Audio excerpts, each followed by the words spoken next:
Hi, all you cool cats and kittens. What? G'day, race fans. How are we? It's Adrian here. Welcome back to Just a Ride. So this is officially an Audrey episode. Let me get you up to speed, guys.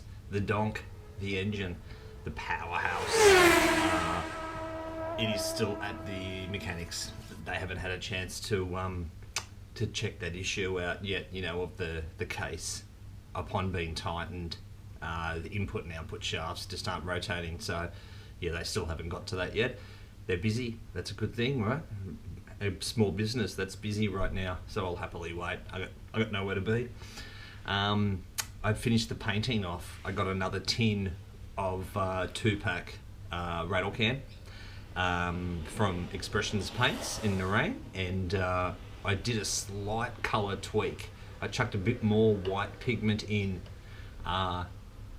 To be honest though, it still looks black to the untrained eye, but it's exactly what I wanted. You know, it's just not singing black. It's almost a bit of a matte black, which was kind of what I wanted because it doesn't highlight all your bloody preparation errors as much a matte colour than it would a glossy colour.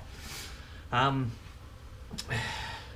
got new bars too. I got a lower rised bar, which I've just cut down. It took like 25mm, 50mm all up. The bike is just so small. I think it warrants a small bar. You know, like I don't think a bar, I think it was like 760, 780 wide. That's a huge bar. So yeah, cut them down. But it feels nice. So yeah, insert compilation here. Those black bars are a winner. They're not a higher rise either, so I feel it's yeah, I'm happy. So I've just got some like door sealant foam that's in there, and I've got it wrapped around the speeder. Let's have a look here.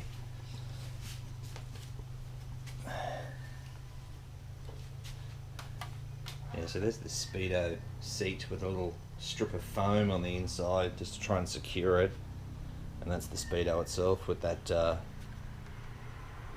grey strip, little adhesive door seal foam strip. That's yeah, just got to try and secure it in there properly.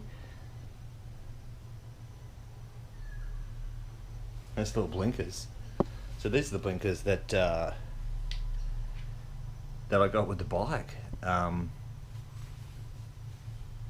Yeah, good old Adrian gave me those, and I'm running them. I've even got the rear brake to sort of suit the style.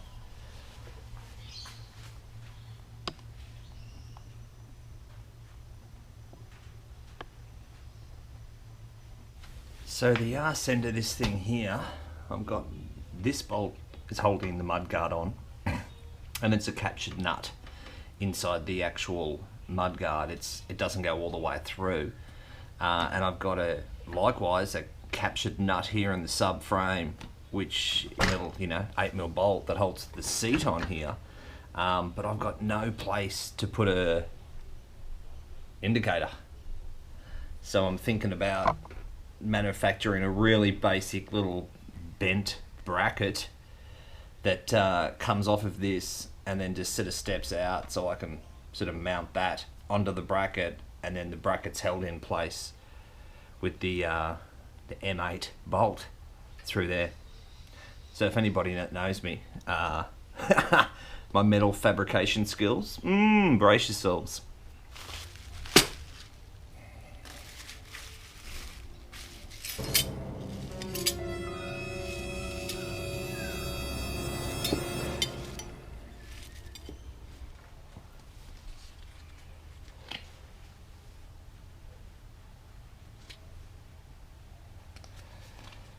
A shameless bit of self-promotion going on here, people. And let's get that about there. About there.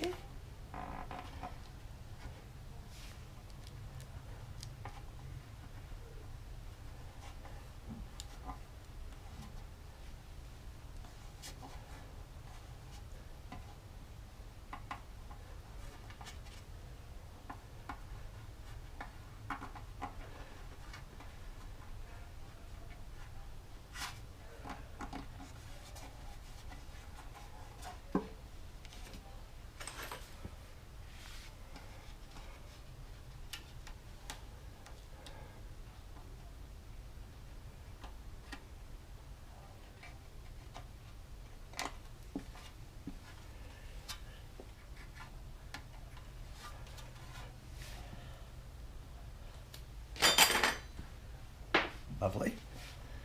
Ready for the next punter to find. Now I've got a little the rubber matting in some boiling water. It's nice and pliable. There's a little lip that's gonna catch the inside of this. Dry it off.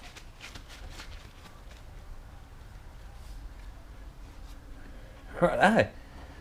That's my mark for the next dude to find.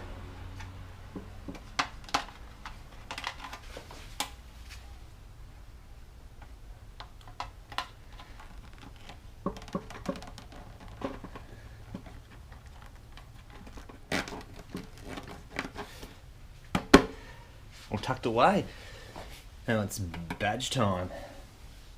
So I've just got a double-sided tape.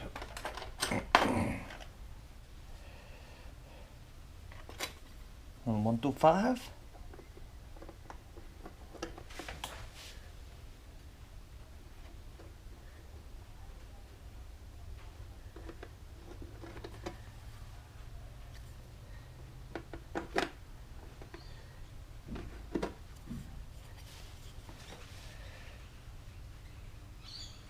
They're quite flexible, these little things. Just got to get the right bend on them to match the panel.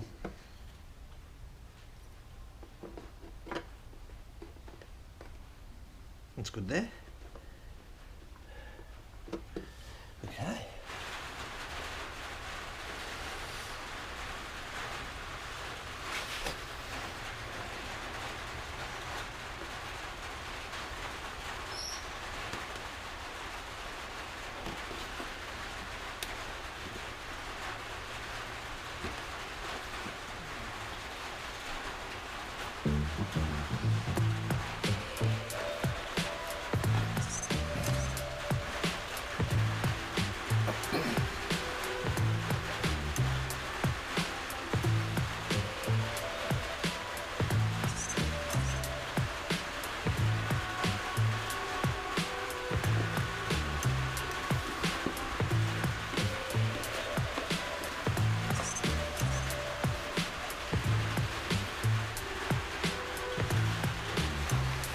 Alright, wings for life, baby. I've got 2 there. I've doubled up on that one. It's a bit thicker. Hopefully it's got a bit more of a purchase. So this is the original, and I've got an aftermarket on the other side. It's pretty tight, even just with the lugs, the pins, you know. But I've got double-sided tape now. It's going nowhere. Hey, lovely.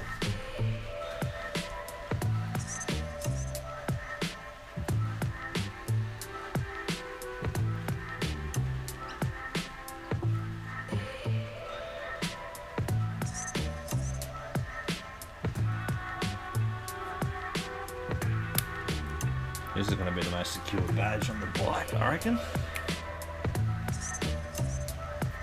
Okay.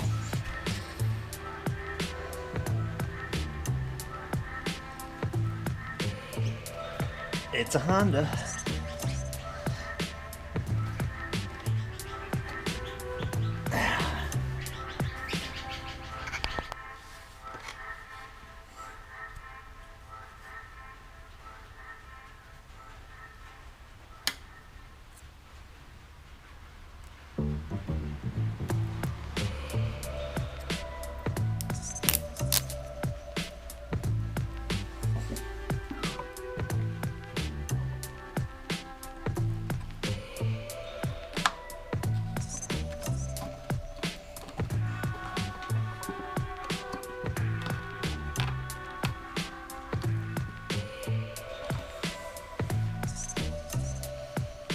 Alright, got the old double-sided there, 2 pieces of.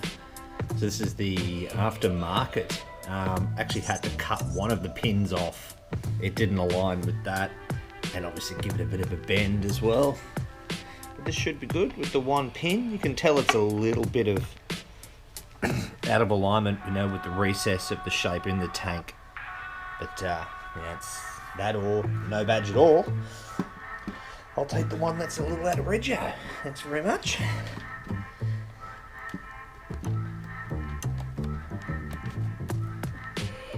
Oh. They are quite surprisingly pliable and soft, these badges. I've got to clean that up. Oh, just tuck that underneath. Oh, lovely. Like a glove. There we go. She's all badged up.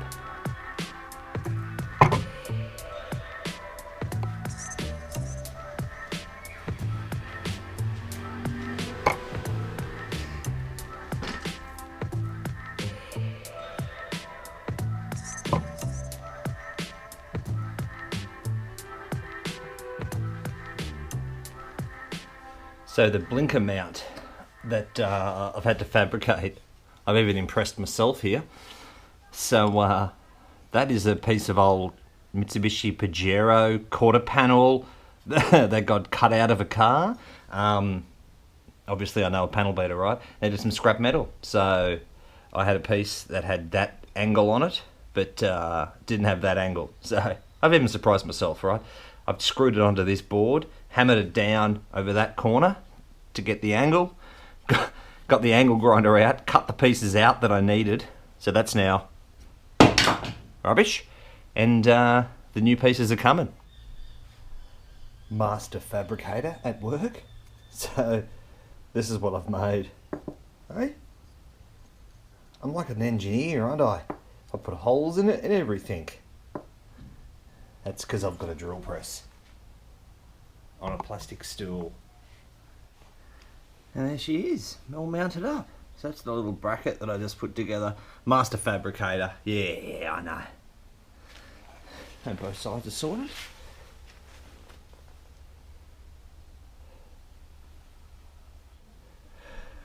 I now start having the issue of like, that's an old grubby bolt. I really need to go to Trade Fix and get some new ones for that.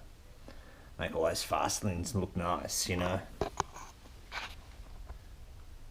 Okay, so got the battery box on. Old school 6-volt lead, asbestos, all the rest of the goodness that would have been in an old school battery. New school people, lithium ion, probably weighs about 150 grams at the most. And you can see I've got some issue here with some space. So I've got a bit of packing foam, this sort of stuff. I have it everywhere. I'm a bit of a hoarder of foam, I'm going to be honest. And I have fabricated up a beautiful Borg cube, all taped up. That's just going to fill the space, but not before a bit of shameless cross promotion happens first.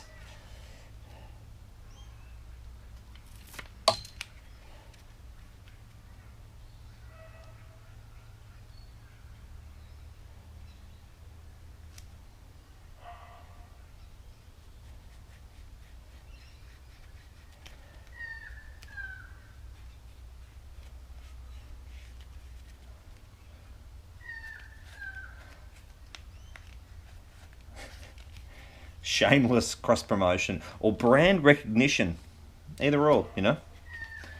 So that should just be nice and tight and snug, which it is. Oh, got the crinkles now. It's a crinkle cut chip. Nice. Yes, so I have the ignition coil mounted here. Obviously these are for the plugs. Yeah, they're blue. If I had a choice, they wouldn't be blue. It's clear that I didn't have a choice, right? But it's coming along. That's going to help with the life of the bike, I find. With this, especially with this old DT175, that's the first thing I did was got myself a new ignition coil, new battery, new ignition coil, new spark plug. Theoretically, you're removing a lot of variables there out of the game. So, as you can tell, I am stalling big time. It's the last thing to do now is get the actual wiring harness on here and trying to start marrying up some of these aftermarket bits to original wiring harness. Nightmares. So it has begun. So initially I'm just connecting all of this up sort of externally outside of the frame, and just to make sure that it's all there and it's all working. Well, I can't really test it's working until it's back in, but at least I can test it's all has a marrying couple to go into, and then obviously once that's dialed it'll go into place.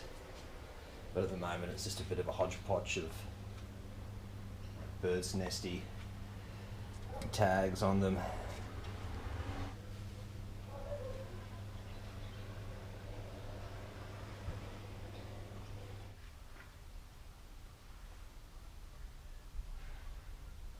So that's where I'm at the moment. That wiring harness is an ongoing struggle for another couple of weeks at least, and there's some things that you can't really even test they're working until there's an engine in there and it's running. So just a case of, like I said, just trying to marry up things and then put some life into the engine and to go. But first I need an engine. Fingers crossed. Alright guys, peace out, be safe, be happy, wash your hands.